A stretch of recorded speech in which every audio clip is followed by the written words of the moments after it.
ba nit ñi ngeen ko gisee ak ngeen ko xamee réew mi fan yi ci wàllu politique coow li bari na ndax ñi ngi jëm ci ay élection yoo xam ni mooy jëm ci wàllu pencum ndaw réew ma muy législative yi nga xam ni opposition bi ñi ngi wootee point de presse saa su ne ngir préparer législative yooyu waaye rawatina ñii nga xam ne tey ñoo ne ci bopp réew mi mu mel ni rek ñu ngi ciy gis ay transhumants ñuy jóge ci parti yi dem ci parti yi ñuy jóge ci yee dem ci yële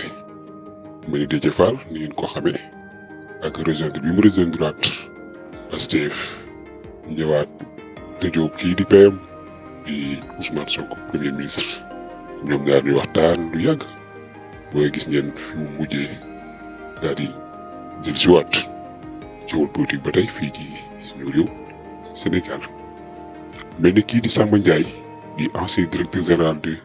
Grand Train du Sénégal moom dañ ko mujj fal ak la ci aju ndax ñenn ci waa Pastef ñi ngi naan kooku duñu ko fal ndax ci régime Macky Sall moo jiite woon loolee mu mel ne nag polémique bari na ci moom mi xam ni tey nag mooy le nouveau PCA de la SNHLM mercredi lañ ko nommé ci conseil des ministres bi amoon ñu ko nommé di président de la République Diomaye Faye mel ni nag jur na coow foo dem ci réseaux sociaux yi waa Pastef yi xale yi Pastef yi ñenn ci magi Pastef yi tamit ñu ngi kaa waxtaane ñi d'accord nañ ci pal gi ñenn ñi d'accordul ci pal gi mu mel ni loolee dinañ ko topp ba xam fan la waa nit di mujjee gi ay gëtëm ba tey ci information yi gën a fës ci réew mi kii di chroniqueur bu mag bi di Ahmed Ndoye nga xam ni nga xam na ko ci plateau Sen TV day def ay chronique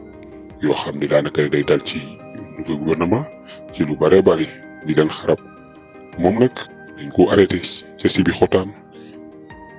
ki ko jàpp nag ñi ko jàppe nag ci wàllu dañu yor woon permis di conduire waaye moom mee di Ahmed Ndoye nee na attestation la yoroon moom la doon dawale moom la ñu bindaloon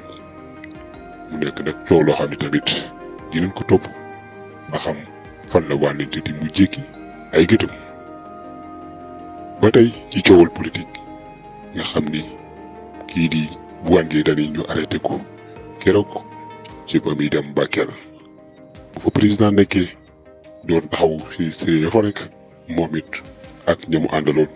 ci ay militant am ñi dafay yóbbu ay ndimbal waaye nag ñu arrêté woon ko ca yoonu Bakel ba finalement dañ ko mujjoon yóbbu ca prison yi boobu nekk ca Tambacounda mu war a taxaw 30 octobre bii ñu jëm mu nekk nag loo xam ne tamit militants yi ak ñi mu àndal ci coalition bi ñuy waajal législative yi ñoom ñëpp nee nañ le 30 ku leen fa dëgg di leen mase di leen dem taxawu ko moom mii di Bougane Gueye Dany kon mi ngi noonu mu nekk coow loo xam ni coowul politique la fii ci réew mi xam ni moo gën a fës lool daanaka ci actualité ñi ngi leen di jaajëfal di leen jox dig daje ci yeneen information yi ci kanam incha allah bu leen fàtte di abonné partager bës cloche notification bi ngir vidéo bu ñu def ngir mën caa jot ñu ngi leen di jaajëfal.